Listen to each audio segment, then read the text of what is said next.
ਆਮ ਓਯੋ ਦਾ hotel 500 ਜਾਂ 600 ਰੁਪਏ ਲੈਂਦਾ 1 ਘੰਟੇ ਦੇ। ਉੱਥੇ ਕੋਈ ਲੜਕਾ ਲੜਕੀ ਜਾ ਕੇ ਜਿਸਮਾਨੀ ਤਾਲੁਕਾਤ ਬਣਾਉਂਦੇ ਆ। ਲੇਕਿਨ ਅਗਰ ਕੋਈ ਸ਼ਾਦੀ ਕਰਨੀ ਹੁੰਦੀ ਹੈ, ਅਸੀਂ ਪਹਿਲਾਂ ਪੈਲੇਸ ਬੁੱਕ ਕਰਾਉਂਦੇ ਹਾਂ, ਫਿਰ ਕਾਰਡ ਛਾਪਦੇ ਹਾਂ, ਫਿਰ ਰਿਸ਼ਤੇਦਾਰਾਂ ਨੂੰ ਬੁਲਾਉਂਦੇ ਹਾਂ, ਮਿਠਾਈ ਦੇ ਡੱਬੇ ਵੰਡਦੇ ਹਾਂ, 1000 ਬੰਦਾ ਇਕੱਠਾ ਕਰਦੇ ਹਾਂ। ਫਿਰ ਉੱਥੇ ਆਪਣੇ ਧਰਮ ਦੇ ਮੁਤਾਬਕ ਮੌਲਵੀ ਸਾਹਿਬ, ਪੰਡਤ ਜੀ ਜਾਂ ਗ੍ਰੰਥੀ ਸਾਹਿਬ ਆਉਂਦੇ ਆ। ਫਿਰ ਉਸ ਤੋਂ ਬਾਅਦ ਸ਼ਾਦੀ ਹੁੰਦੀ ਹੈ। ਇਹ ਐਡਾ ਵੱਡਾ ਤਾਮਝਾਮ ਕਿਉਂ? ਉਹ ਸਾਰਾ ਕੰਮ ਤਾਂ 1000 ਰੁਪਏ 'ਚ ਹੀ ਹੋ ਰਿਹਾ ਉਹਦੇ ਹੋਟਲ 'ਚ।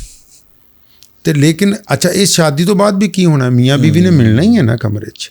ਇਹ ਐਡਾ ਵੱਡਾ ਤਾਮਝਾਮ ਕਿਉਂ? ਇਹ ਐਡਾ ਵੱਡਾ ਤਾਮਝਾਮ ਇਸ ਲਈ ਹੈ ਕਿਉਂਕਿ ਔਰਤ ਇੰਨੀ ਮੁਤਬਾਰਕ ਹੈ ਔਰ ਉਹਨੇ ਨਸਲ ਇੱਕ ਪੈਦਾ ਕਰਨੀ ਹੈ।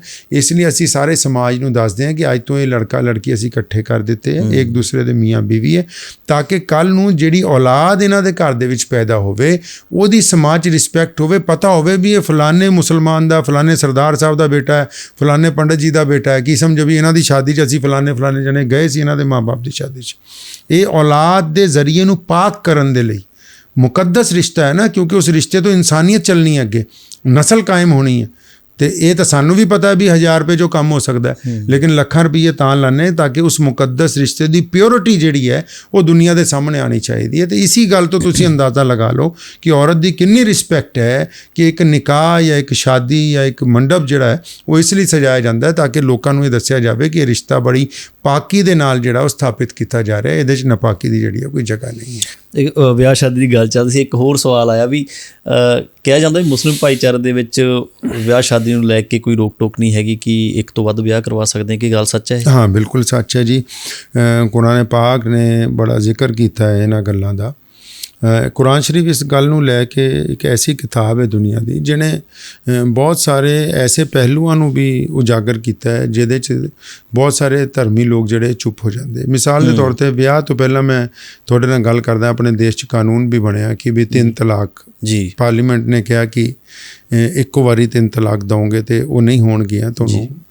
ਇਸਲਾਮ ਨੇ ਇਹਨੂੰ ਤਲਾਕ ਬਿਦਤ ਕਿਹਾ। ਅਗਰ ਤੁਸੀਂ ਕਦੀ ਇਹਦੇ 'ਤੇ ਰਿਸਰਚ ਕਰੋ, ਇਹ ਕੀ ਹੁੰਦੀ ਹੈ? ਬਿਦਤ ਦਾ ਮਤਲਬ ਬੁਰਾਈ। ਅੱਲਾਹ ਤਾਲਾ ਨੇ ਕਿਹਾ ਕਿ ਵੀ ਮੈਨੂੰ ਹਲਾਲ ਚੀਜ਼ਾਂ ਦੇ ਵਿੱਚ, ਯਾਨੀ ਜਿਹੜੀਆਂ ਚੀਜ਼ਾਂ ਜਾਇਜ਼ ਕੀਤੀਆਂ ਗਈਆਂ, ਉਹਨਾਂ 'ਚ ਸਭ ਤੋਂ ਬੁਰੀ ਅਗਰ ਕੋਈ ਚੀਜ਼ ਲੱਗਦੀ ਹੈ ਤੇ ਉਹ ਤਲਾਕ ਹੈ। ਤਲਾਕ ਬੁਰੀ ਕਿਉਂ ਲੱਗਦੀ ਹੈ? ਖੁਦਾ ਨੂੰ ਇਹ ਵੀ ਸੁਣੋ। ਜਦ ਦੁਨੀਆ ਸਿਰਜੀ, ਕੁਰਾਨ ਪਾਕ 'ਚ ਉਹਦਾ ਜ਼ਿਕਰ ਹੈ। ਹਰ ਮਜ਼ਹਬ ਵਾਲਾ ਇਹਦਾ ਆਪਣਾ ਆਪਣਾ ਹੋਏਗਾ, ਲੇਕਿਨ ਮੈਂ ਆਪਣਾ ਅਕੀਦਾ ਦੱਸਦਾ ਕਿਉਂਕਿ ਕਈ ਲੋਕ ਸਾਨੂੰ ਕਹਿ ਦਿੰਦੇ ਕਿ ਜੀ ਇੱਦਾਂ ਨਹੀਂ ਸਿਰਜੀ, ਉੱਦਾਂ ਸਿਰਜੀ। ਮੈਂ ਉਹਨਾਂ ਨੂੰ ਕਹਿਣਾ ਹੁੰਦਾ ਕਿ ਤੁਸੀਂ ਆਪਣੇ ਧਰਮ ਦੇ ਮੁਤਾਬਕ ਮੰਨੋ, ਅਸੀਂ ਆਪਣੇ ਧਰਮ ਦੇ ਮੁਤਾਬਕ ਮੰਨਦੇ। ਅਤੇ ਜਦ ਦੁਨੀਆ ਸਿਰਜੀ ਗਈ, ਹਜ਼ਰਤ ਆਦਮ ਜਿਹੜੇ ਖੁਦਾ ਦੇ ਨਬੀ ਨੇ, ਜਿੱਥੋਂ ਆਦਮੀ ਬਣਿਆ, ਉਹਨਾਂ ਨੂੰ ਅੱਲਾਹ ਤਾਲਾ ਨੇ ਬਣਾਇਆ ਮਿੱਟੀ ਤੋਂ।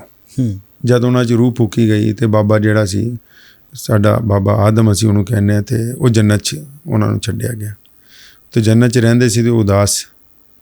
ਅਤੇ ਇੱਕ ਦਿਨ ਫਿਰ ਅੱਲਾਹ ਤਾਲਾ ਨੇ ਉਹਨਾਂ ਦੇ ਲਈ ਇੱਕ ਜੋੜਾ, ਅੰਮਾ ਹੱਵਾ ਉਹਨਾਂ ਨੂੰ ਅਸੀਂ ਕਹਿੰਦੇ, ਜਿਹੜੇ ਇਨਸਾਨਾਂ ਦੀ ਮਾਂ ਆ, ਉਹਨਾਂ ਨੂੰ ਸਿਰਜ ਦਿੱਤਾ। ਅਤੇ ਉਹ ਜਦ ਸਵੇਰ ਨੂੰ ਉੱਠੇ ਅਤੇ ਦੇਖਿਆ ਵੀ ਉਹਨਾਂ ਦੇ ਕੋਲ ਇੱਕ ਬੜੀ ਖੂਬਸੂਰਤ ਖਾਤੂਨ ਬੜੇ ਸੋਹਣੇ ਲਿਬਾਸ ਦੇ ਵਿੱਚ ਆਰਾਮ ਕਰ ਰਹੀ। ਅਤੇ ਉਹਨਾਂ ਨੇ ਖੁਦਾ ਨੂੰ ਪੁੱਛਿਆ ਵੀ ਇਹ ਕੌਣ ਹੈ? ਹੁਣ ਕਿਉਂਕਿ ਉਹ ਪਹਿਲੇ ਇਨਸਾਨ ਸੀ ਦੁਨੀਆ 'ਚ, ਇਹ ਪਹਿਲੀ ਔਰਤ ਸੀ, ਅਤੇ ਖੁਦਾ ਨੇ ਇਹ ਨਹੀਂ ਕਿਹਾ ਵੀ ਤੇਰੀ ਭੈਣ ਹੈ ਜਾਂ ਤੁਹਾਡੀ ਮਾਂ ਆ। ਇਨਸਾਨਾਂ 'ਚ ਜਿਹੜੀ ਪਹਿਲੀ ਰਿਸ਼ਤੇਦਾਰੀ ਹੋਈ ਅਤੇ ਖੁਦਾ ਨੇ ਆਦਮ ਨੂੰ ਕਿਹਾ ਕਿ ਆਦਮ, ਇਹ ਤੇਰੀ ਜ਼ੌਜਾ ਹੈ, ਮਤਲਬ ਇਹ ਤੇਰੀ ਬੀਵੀ ਹੈ। ਮਤਲਬ ਇਸਲਾਮ ਇਹ ਕਹਿੰਦਾ ਹੈ ਕਿ ਇਨਸਾਨੀਅਤ ਦੀ ਹੋਂਦ ਦੇ ਵੇਲੇ ਸਭ ਤੋਂ ਪਹਿਲਾਂ ਜਿਹੜਾ ਰਿਸ਼ਤਾ ਆਪਸ ਦੇ ਵਿੱਚ ਜੋੜਿਆ ਗਿਆ, ਜਿੱਥੋਂ ਬੰਦੇ ਸ਼ੁਰੂ ਹੋਏ, ਉਹ ਭਾਈ ਭੈਣ ਦਾ ਨਹੀਂ ਹੈ, ਉਹ ਮਾਂ ਬਾਪ ਦਾ ਨਹੀਂ ਹੈ, ਉਹ ਮੀਆਂ ਔਰ ਬੀਵੀ ਦਾ ਰਿਸ਼ਤਾ ਹੈ।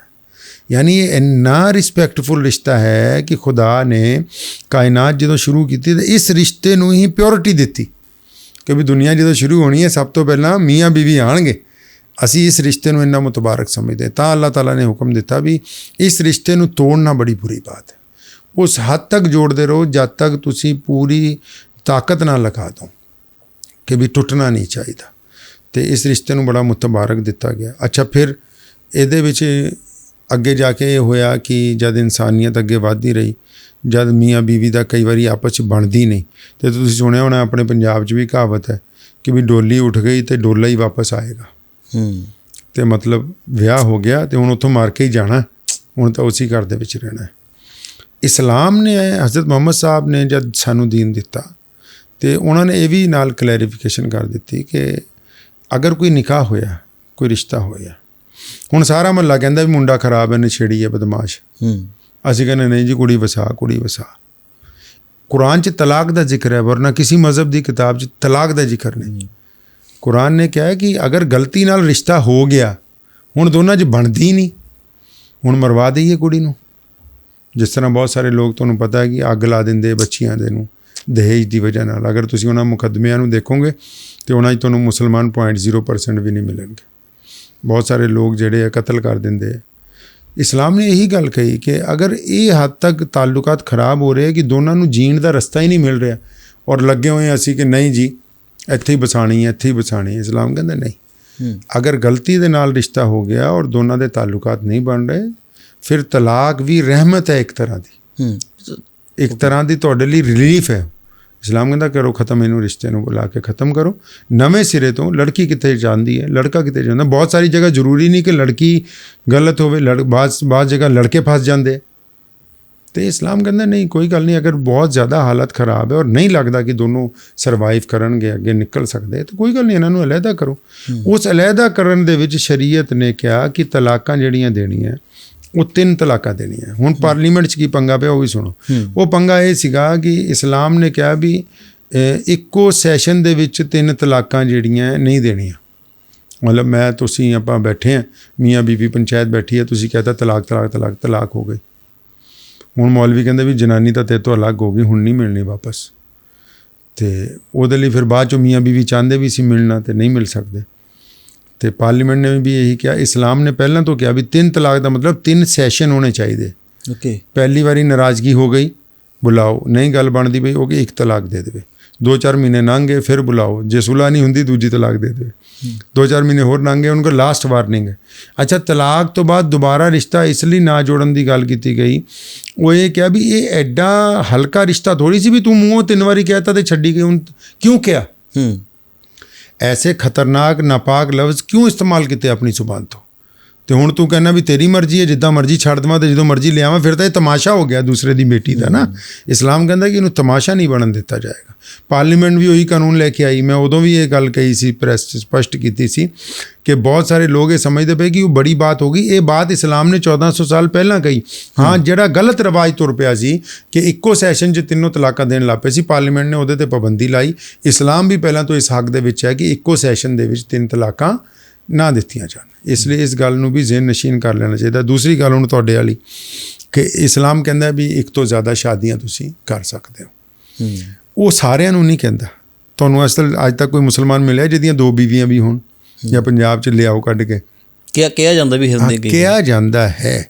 ਉਹ ਕਿਉਂ ਕਿਹਾ ਜਾਂਦਾ ਹੈ? ਸੁਣੋ, ਇਸਲਾਮ ਨੇ ਜ਼ਿਆਦਾ ਸ਼ਾਦੀਆਂ ਦਾ ਹੁਕਮ 4 ਤੱਕ ਦਾ ਉਹਨਾਂ ਲੋਕਾਂ ਨੂੰ ਦਿੱਤਾ, ਸਾਰਿਆਂ ਨੂੰ ਨਹੀਂ ਕਿਹਾ ਵੀ ਤੁਸੀਂ ਕਰੀ ਜਾਓ, ਭੱਜੀ ਜਾਓ, ਸ਼ਾਦੀਆਂ ਕਰ ਲਓ।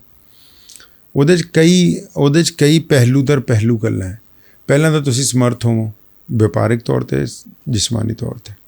ਹੁਣ ਬਹੁਤ ਸਾਰੇ ਤੁਸੀਂ ਵਪਾਰੀ ਦੇਖੇ ਹੋਣੇ, ਮੈਂ ਨਾਂ ਕਿਸੇ ਦਾ ਨਹੀਂ ਲਵਾਂਗਾ, ਇੱਦਾਂ ਦੇ ਕਈ 100 ਨੂੰ ਤਾਂ ਮੈਂ ਹੀ ਜਾਣਦਾ, ਜਿਹੜੇ ਕਰੋੜਪਤੀ ਨੇ, ਅਰਬਪਤੀ ਨੇ, ਤੇ ਘਰ ਜਨਾਨੀ ਵੀ ਰੱਖੀ ਹੋਈ ਹੈ ਤੇ ਬਾਹਰ ਵੀ 2 ਰੱਖੀਆਂ ਹੋਈਆਂ। ਇਸਲਾਮ ਕਹਿੰਦਾ ਜਿਹੜੀਆਂ ਬਾਹਰ ਰੱਖੀਆਂ ਹੋਈਆਂ ਇਹਨਾਂ ਦੀ ਜਿਹੜੀ ਔਲਾਦ ਹੋ ਰਹੀ ਹੈ ਜਾਂ ਇਹਨਾਂ ਦਾ ਤੇਰਾ ਜਿਹੜਾ ਰਿਸ਼ਤਾ ਹੈ, ਉਹ ਦੁਨੀਆ ਦੀ ਨਿਗਾਹ 'ਚ ਕੀ ਹੈ? ਉਹ ਸਿਰਫ ਬਦਮਾਸ਼ੀ ਕਰਨ ਲਈ ਹੈ, ਸਿਰਫ ਅਯਾਸ਼ੀ ਕਰਨ ਲਈ ਹੈ। ਉਹ ਵੀ ਤਾਂ ਕਿਸੇ ਦੀ ਬੇਟੀ ਹੈ, ਕਿਸੇ ਦੀ ਭੈਣ ਹੈ।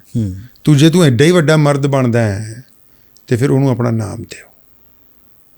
ਇਹ ਉਹਦੀ ਅਸਲ ਵਜ੍ਹਾ ਹੈ ਵੀ ਅਗਰ ਤੁਸੀਂ ਬੜੇ ਮਰਦ ਬਣਨ ਦੀ ਕੋਸ਼ਿਸ਼ ਕਰ ਰਹੇ ਹੋ ਤੇ ਫਿਰ ਉਹਨੂੰ ਵੀ ਆਪਣਾ ਨਾਮ ਦਿਓ ਕਿ ਵੀ ਹਾਂ, ਇਹ ਵੀ ਮੇਰੀ ਬੀਵੀ ਹੈ, ਇਹਦੀ ਔਲਾਦ ਦਾ ਬਾਪ ਵੀ ਮੈਂ ਹੀ ਹੈ, ਇਹ ਵੀ ਮੇਰੇ ਜਾਇਦਾਦ ਦੇ ਵਿੱਚ ਹਿੱਸੇਦਾਰ ਬਣੇਗੀ। ਦੂਸਰਾ, ਫਿਰ ਇਸਲਾਮ ਨੇ ਕਿਹਾ ਵੀ ਅਗਰ ਤੁਸੀਂ ਸਮਰਥ ਵੀ ਹੋ, ਤੁਹਾਡੇ ਸਿਸਟਮ 'ਚ ਨੇੜੇ ਤੇੜੇ ਕੋਈ ਐਸੀ ਔਰਤ ਬੇਵਾ ਹੋ ਗਈ ਜਿਹੜੀ ਬਿਲਕੁਲ ਜਵਾਨੀ 'ਚ ਉਹਨੂੰ ਉਹਦੇ ਨਾਲ ਕੋਈ ਸ਼ਾਦੀ ਨਹੀਂ ਕਰ ਰਿਹਾ, ਉਹਦਾ ਸਹਾਰਾ ਬਣਨ ਦੇ ਲਈ ਅਗਰ ਤੁਸੀਂ ਸਮਾਜਿਕ ਤੌਰ 'ਤੇ ਉਹਦਾ ਸਾਥ ਦੇਣਾ ਚਾਹੁੰਦੇ ਹੋ। ਹੁਣ ਇਹ ਤਾਂ ਨਹੀਂ ਕਿ ਤੁਸੀਂ ਕਿਸੇ ਦੀ ਬੇਵਾ ਨੂੰ ਕਹੋ ਜੀ ਮੈਂ ਤੈਨੂੰ ਰੱਖ ਲੈਣਾ ਆਪਣੇ ਨਾਲ, ਲੋਕੀ ਕਹਿਣਗੇ ਵੀ ਨਜਾਇਜ਼ ਤੌਰ 'ਤੇ ਰੱਖੀ ਹੋਈ। ਫਿਰ ਇਸਲਾਮ ਕਹਿੰਦਾ ਵੀ ਤੁਸੀਂ ਇਹਨੂੰ ਆਪਣਾ ਨਾਮ ਦੇ ਸਕਦੇ ਹੋ। ਅਤੇ ਇਹ ਦੁਨੀਆ ਨੂੰ ਅਯਾਸ਼ੀ, ਬਦਮਾਸ਼ੀ ਔਰ ਜ਼ਿਨਾ ਜੈਸੀ ਗੰਦੀ ਆਦਤਾਂ ਤੋਂ ਬਚਾਉਣ ਦੇ ਲਈ, ਸਮਰਥ ਲੋਕਾਂ ਦੇ ਲਈ ਇਹ ਹੁਕਮ ਦਿੱਤਾ ਗਿਆ ਹੈ ਕਿ ਵਰਨਾ ਤੁਸੀਂ ਆਮ ਦੇਖੋ ਤਕਰੀਬਨ 100% ਮੁਸਲਮਾਨਾਂ ਦੀ ਇੱਕੋ ਹੀ ਬੀਵੀ ਹੁੰਦੀ ਹੈ। ਕੋਈ ਕਿਤੇ ਐਸਾ ਕੇਸ ਹੋਏਗਾ, ਔਰ ਅਗਰ ਹੋਏਗਾ, ਅਗਰ 2 ਬੀਵੀਆਂ ਹੈ ਤਾਂ ਮੈਂ ਸਮਝਦਾ ਅਗਰ ਉਹ ਸਮਰਥ ਹੈ ਔਰ ਦੋਨਾਂ ਨੂੰ ਉਹਦਾ ਹੱਕ ਦੇ ਰਿਹਾ ਤਾਂ ਅੱਛੀ ਗੱਲ ਹੈ। ਲੇਕਿਨ ਉਹ ਉਹਨਾਂ ਲੋਕਾਂ ਤੋਂ ਬਹੁਤ ਚੰਗਾ ਹੈ ਕਿ ਜਿਨ੍ਹਾਂ ਨੇ ਬਾਹਰ 2-2 ਰੱਖੀਆਂ ਹੋਈਆਂ, ਉਹਨਾਂ ਦੇ ਨਾਲ ਅਯਾਸ਼ੀ ਕਰ ਰਹੇ ਹੈ, ਟਾਈਮ ਸਪੈਂਡ ਕਰ ਰਹੇ ਹੈ, ਫਿਰ ਪੰਗੇ ਪੈਂਦੇ ਪਏ ਹੈ, ਫਿਰ ਉਹ ਕੋਈ DNA ਟੈਸਟ ਕਰਾ ਰਹੀ ਹੈ ਜੀ ਮੁੰਡਾ ਇਹਦਾ ਸੀ ਜੀ ਇਹਦਾ ਸੀ, ਫਿਰ ਆਪਣੀ ਬੇਇੱਜ਼ਤੀ ਵੀ ਕਰਾ ਰਹੇ ਹੈ ਸਮਾਜ ਦੇ ਵਿੱਚ। ਤੇ ਉਹਨਾਂ ਤੋਂ ਅੱਛਾ ਹੈ ਕਿ ਇਸਲਾਮ ਦਾ ਇਹ ਜਿਹੜਾ ਰੂਲ ਹੈ ਉਹ ਸਿਰਫ ਇਸ ਲਈ ਹੈ ਕਿ ਤੁਸੀਂ ਕੋਈ ਗਲਤ ਕੰਮ ਨਾ ਕਰੋ। ਅਗਰ ਕੁਛ ਤੁਹਾਡਾ ਜਿਸਮ ਇਜਾਜ਼ਤ ਦਿੰਦਾ ਹੈ, ਤੁਹਾਡੀ ਜੇਬ ਇਜਾਜ਼ਤ ਦਿੰਦੀ ਹੈ, ਤੇ ਦੂਸਰੇ ਦੀ ਜਿਸ ਦੀ ਬੇਟੀ ਨਾਲ, ਭੈਣ ਦੇ ਨਾਲ ਤੁਸੀਂ ਤਾਲੁਕ ਰੱਖਣਾ ਵੀ ਚਾਹੁੰਦੇ ਹੋ ਤੇ ਜਾਇਜ਼ ਤਰੀਕੇ ਦੇ ਨਾਲ ਉਹਨੂੰ ਬੀਵੀ ਬਣਾ ਕੇ ਉਹਦਾ ਹੱਕ ਜਿਹੜਾ ਉਹ ਦੇਣਾ ਚਾਹੀਦਾ। ਮਤਲਬ ਇੱਥੇ ਲੱਗਦਾ ਨਹੀਂ ਗਲਤ ਹੈ ਵੀ ਜਿਸ ਤਰੀਕੇ ਦੇ ਨਾਲ ਔਰਤ ਹੈ, ਕੋਈ ਆਪਣਾ ਮਰਦ ਹੈ ਜਿਹੜਾ ਉਹਨੂੰ ਵੰਡਦੀ ਨਹੀਂ ਹੈਗੀ, ਤੇ ਘਰ ਦੇ ਵਿੱਚ 2 ਬੀਵੀਆਂ ਹੋਣ, ਜਿਵੇਂ ਤੁਸੀਂ ਕਹਿੰਦੇ ਹੋ ਵੀ ਜੇ ਕਿਸੇ ਨੂੰ ਵਿਆਹ ਨਹੀਂ ਹੋ ਰਿਹਾ ਤਾਂ ਉਸ ਨੂੰ ਅਗਰ ਛੱਤ ਦੇ ਸਕਦੇ ਹੋ, ਸਹਾਰਾ ਦੇ ਸਕਦੇ ਹੋ, ਹੈ ਨਾ, ਤਾਂ ਉਹ ਲੱਗਦਾ ਨਹੀਂ ਕਿ ਵੀ ਉੱਥੇ ਗਲਤ ਹੋ ਜਾਂਦਾ। ਤਾਂ ਇਸੇ ਕਰਕੇ ਆਵਾਜ਼ ਚੱਕੀ ਜਾ ਰਹੀ ਹੈ ਕਈ ਲੇਡੀਜ਼ ਦੇ ਵੱਲੋਂ ਵੀ ਜਿਵੇਂ ਪਿੱਛੇ ਜੇ ਕੇਸ ਬਣੇ ਸੀਗੇ ਵੀ 3 ਤਲਾਕ ਨਹੀਂ ਹੋਣੇ ਚਾਹੀਦੇ। ਨਹੀਂ, 3 ਤਲਾਕ ਦੇ ਉੱਤੇ ਤਾਂ ਮੈਂ ਤੁਹਾਨੂੰ ਵਜ੍ਹਾ ਪੂਰੀ ਦੱਸ ਦਿੱਤੀ ਨਾ ਉਹਦੀ।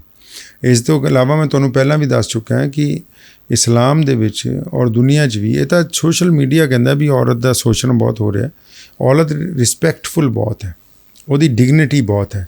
ਔਰਤ ਤੋਂ ਕਿਉਂਕਿ ਨਸਲ ਚੱਲਣੀ ਹੈ ਤੇ ਇਸ ਲਈ ਉਹ ਇੱਕ ਤੋਂ ਜ਼ਿਆਦਾ ਮਰਦਾਂ ਦੇ ਨਾਲ ਤਾਲੁਕਾਤ ਕਦੀ ਜ਼ਿੰਦਗੀ ਦੇ ਵਿੱਚ ਕਾਇਮ ਨਹੀਂ ਕਰਦੀ, ਕਿਉਂਕਿ ਉਹਨੇ ਨਸਲ ਚਲਾਣੀ। ਤੇ ਮਰਦ ਜਿਹੜਾ ਹੈ ਕਿਉਂਕਿ ਸਰਬਰਾਹ ਹੈ, ਉਹ ਅਲੱਗ-ਅਲੱਗ ਔਲਾਦ ਦਾ ਬਾਪ ਬਣ ਸਕਦਾ ਹੈ, ਕੀ ਸਮਝੋ, ਔਰ ਉਹਨਾਂ ਨੂੰ ਵੀ ਉਹ ਦਰਜਾ ਦੇ ਸਕਦਾ ਹੈ। ਤੇ ਇਸ ਲਈ ਉਹਨੂੰ ਕਿਤੇ ਨਾ ਕਿਤੇ ਰਿਆਇਤ ਜਿਹੜੀ ਹੈ ਉਹ ਹਾਸਲ ਹੋਈ ਹੈ। ਲੱਗਦਾ ਕਿ ਮੁਸਲਿਮ ਕਮਿਊਨਿਟੀ ਨੂੰ ਭਾਰਤ ਦੇ ਵਿੱਚ ਜਾਂ ਭਾਰਤ ਤੋਂ ਬਾਹਰ ਕਿਸੇ ਕੰਟਰੀ ਦੇ ਵਿੱਚ ਦੱਬਣ ਦੀ ਕੋਸ਼ਿਸ਼ ਕੀਤੀ ਜਾਂਦੀ ਹੈ। ਇੱਦਾਂ ਹੈ ਕਿ ਇਸਲਾਮ 1450 ਸਾਲ ਪਹਿਲਾਂ ਹਜ਼ਰਤ ਮੁਹੰਮਦ ਸਾਹਿਬ ਨੇ ਜਦੋਂ ਸਾਨੂੰ ਅਤਾ ਕੀਤਾ, ਤੇ ਉਹ ਤੋਂ ਸਭ ਤੋਂ ਪਹਿਲੀ ਕੋਸ਼ਿਸ਼ ਮੱਕੇ ਦੇ ਵਿੱਚ ਜਿਹੜੀ ਹੈ ਲਗਾਤਾਰ 20 ਸਾਲ ਜਾਰੀ ਰਹੀ ਕਿ ਕਿਸੇ ਤਰ੍ਹਾਂ ਉਹਨਾਂ ਦੇ ਪੈਰੋਕਾਰਾਂ ਨੂੰ ਰੋਕਿਆ ਜਾਵੇ। ਔਰ ਉਸ ਵੇਲੇ ਹਾਲਤ ਇਹ ਸੀ ਕਿ ਉਸ ਵੇਲੇ ਦੀ ਜਿਹੜੀ UNO ਹੈ, ਜਿਹਨੂੰ ਅਸੀਂ ਕੈਸਰੋ ਕਿਸਰਾ ਕਹਿੰਦੇ ਹਾਂ, ਤੇ ਉਹਨਾਂ ਨੇ ਤਕਰੀਬਨ 150 ਸਾਲ ਮੁਸਲਮਾਨਾਂ ਦੇ ਖਿਲਾਫ ਇੱਕ ਲੰਬਾ ਜੰਗੀ ਮਹਾਜ਼ ਜਿਹੜਾ ਉਹ ਖੋਲ੍ਹ ਕੇ ਰੱਖਿਆ। ਲੇਕਿਨ ਇਸਲਾਮ